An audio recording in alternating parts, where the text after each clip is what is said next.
Bună ziua, dragi prieteni! Vă salutăm din nou de la Mizil, din Prahova, România, și avem plăcerea să intervievăm un crescător pasionat și cu rezultate foarte bune, Coman Cezar. Îți mulțumim că ne-ai primit, în primul rând. Bine ați venit! Și aș vrea pe scurt să ne spui un pic istoria ta. Mi-ai spus mie un pic că ți-au plăcut porumbei, te-ai dus la școală, ai renunțat și după care ai revenit De la țară. mic copil, la țară aici, a apărut microbul ăsta. După care, la liceu, microbul a cam dispărut, a apărut alt microb, anturajele de acolo.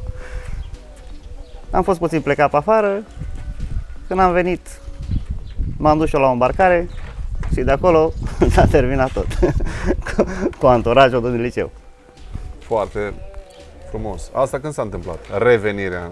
Revenirea undeva prin 2006. Am mai avut o mică pauză de atunci, tot așa am plecat puțin pe afară, dar a fost 2 luni, doar nu, zic ce am făcut, nu mai m-am întors. Și spune, te rog, cu ce porumbei concurezi acum și care sunt categoriile favorite? Categoria favorită e viteză de mifond, iar porumbei Van Loan, cam ăștia sunt.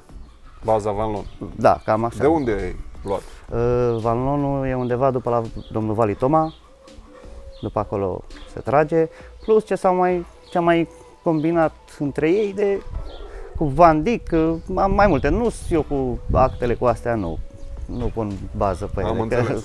Spune-ne câteva din rezultatele tale mai exponențiale. Am avut un locul 3 județean prin 2017-18 la A-Speed, după care am plecat la UCP, iar la UCP aici, jucând pe altă rută, am jucat binișor până anul trecut, când am fost, pot să zic, da, descalificat de la UCP, pe motiv că am îmbarcat un porumbel de 16 ori și n-aveai voie, dar planul de zbor decalându-se, am putut să bag și la ultimul fond, care era singur, fără dublaj, fără nimic, și am făcut 16 îmbarcări. Zice că n-aveam voie și mi-au anulat multe titluri de campion național, cred că aveam undeva peste 12 titluri, cu crescători, cu tot, da, cu palmarese, da. Și am preferat să mă întorc înapoi la Columba, de unde am și plecat, că aici am fost crescut de mic, pe munte, și așa. Am înțeles. Spune-ne puțin despre programul tău cu porumbei. Când încep văduvia? Văduvia o încep cu aproape 2 săptămâni înainte de prima etapă. Da. De atunci, primele câteva etape nu se văd decât la întoarcere. Primele 5-6 etape nu arăt nimic. După care încep cu mici trucuri. Cum ar fi? Cum ar fi, le arăt femelele decât în box. Prin masculii dau drumul la femele peste ei, masculii fiind în box. Gelozie, mă duc la matcă, iau de acolo niște masculi care, culmea, sunt topă boxe de alea care de aici au plecat și ei la matcă. Am înțeles. Cu paie, încuibare, cu... trucuri de gelozie. Și duci porumbei la antrenamente în cursul săptămânii? Da, obligatoriu un antrenament, nu foarte departe, undeva la 30 de km, pentru motivare, nu antrenament, nu să se antreneze ei, nu. Se văd? Se văd atunci se văd, până ajung acasă să-i separ undeva la 10, un sfert de oră. Ce lot de porumbei îți băți? Ce lot de porumbei maturi? Ce numeric? Am undeva la 50 de porumbei, 25 de boxe am. Numai că cu femelele astea nu prea mai mă înțeleg. Se împerechează Aoleu, dacă nu știu ce să le mai fac. Nu sunt adeptul să le închid, că mi se pare aiurea să stea închisă toată ziua, doar pe boxă, da, mă refer. Câteodată e nevoie. Și câți pui reproduci?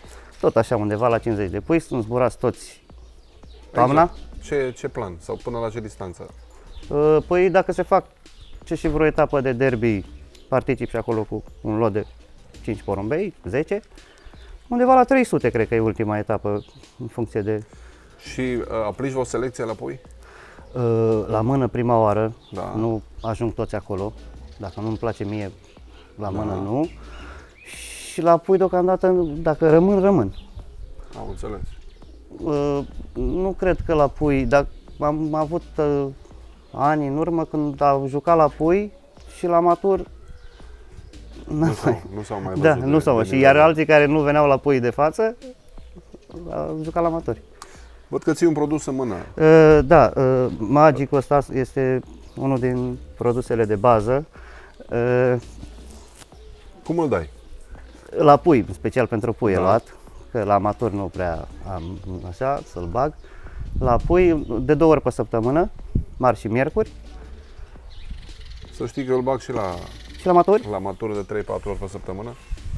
merge 2 combinat zile cu, înainte de etape, 4 ml. da? Și la pui îl dau mult mai des. Da, Da. doar simplu sau puteți să-l combinați și cu Cu anumite produse merge, da? poate combina, da. Eu de regulă îl dau singur, că nu dau foarte multe chestii. Dau în apă Magicul, Impactul, Tricogo și cred că Sanocest. Așa, Minoforte la sosire. Atunci am loc unde să-l bag, La singur. mine cred că mai ar trebui niște zile la săptămână. Cum faci recuperarea porumbeilor pe concurs și cu ce produse faci asta? Recuperarea o fac cu Peter Special. Da? Mi se pare un produs foarte bun, de câțiva ani de zile îl folosesc. Iar Asta e pe medicament sau condiționator? e condiționator. Ok. Iar pe mâncare vin cu proteină, Protein Plus de la Ces Pharma, cu ulei de usturoi, cu iaurt combinată ca să se omogenizeze. Și pentru plecare, Pentru plecare, energizezi în vreun fel anume, dai ceva ca să... pentru plecare energizez cu Fly Power-ul Da? și folosesc un ulei de la Energol, de la Energol, da. da. Așa îi energizez și Belgasol la plecare. În apă. În apa de plecare. În apa de plecare. Da. Frumos. Poate ne arăți crescătoria Da, vă rog. și 2 porumbei favoriți? Sigur că da. Acesta este un porumbel de anul 2022, reprodus la mine în crescătorie. A jucat foarte bine în primul an. Anul acesta are 7 etape de viteză clasate, mai avem o etapă. Și sper să... Stă bine? Nu, cred că n-am avut numeric. Nu prea. Stătea bine la început până să vină fondurile și maratoanele. El ar fi unul din cei mai favoriții mei, cel mai bun de anul ăsta.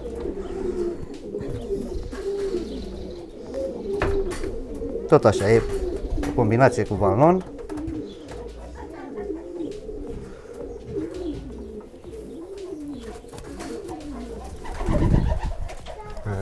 Frumos. Păi altfel nu vin, eu așa cred. Super frumos. Anul trecut tot la fel, a fost campion la UCP, da.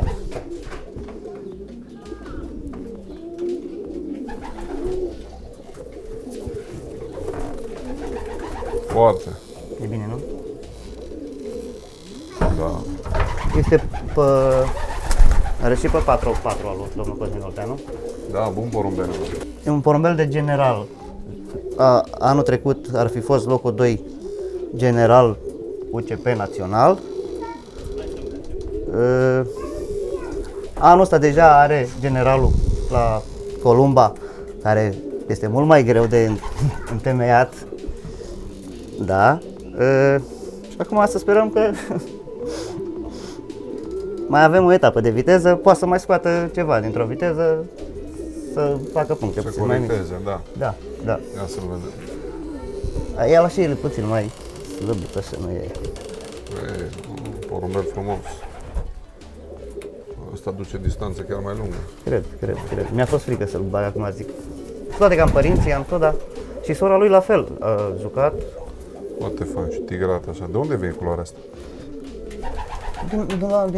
De femeia lui mama lui argintie, dar așa și-a dus să... Cezar, te felicit pentru porumbei și pentru crescătorie foarte aerisită. Mulțumesc și frumos. porumbeii se vede strălucesc de sănătate. Cred că ajută și produsele CEST în bună măsură Sigur că da, sigur. să-i ții la acest nivel. Sigur dar că da. oricum mi-a plăcut. În încheiere, o singură întrebare. Pentru cei care ar vrea să aibă rezultate sau să înceapă acum columbofilia, Da. un sfat simplu și sigur ca să scurteze timpul spre rezultat. Să achiziționeze porumbei în primul rând de la crescători care au rezultate. Sănătatea în primul rând e și asta primordială și îngrijirea lor. Fără îngrijire, fără devotament, nu, sunt E mai greu. Sunt vise decât. Mulțumesc! Mulțumim că ne-ai primit și succes Oricând. mai departe!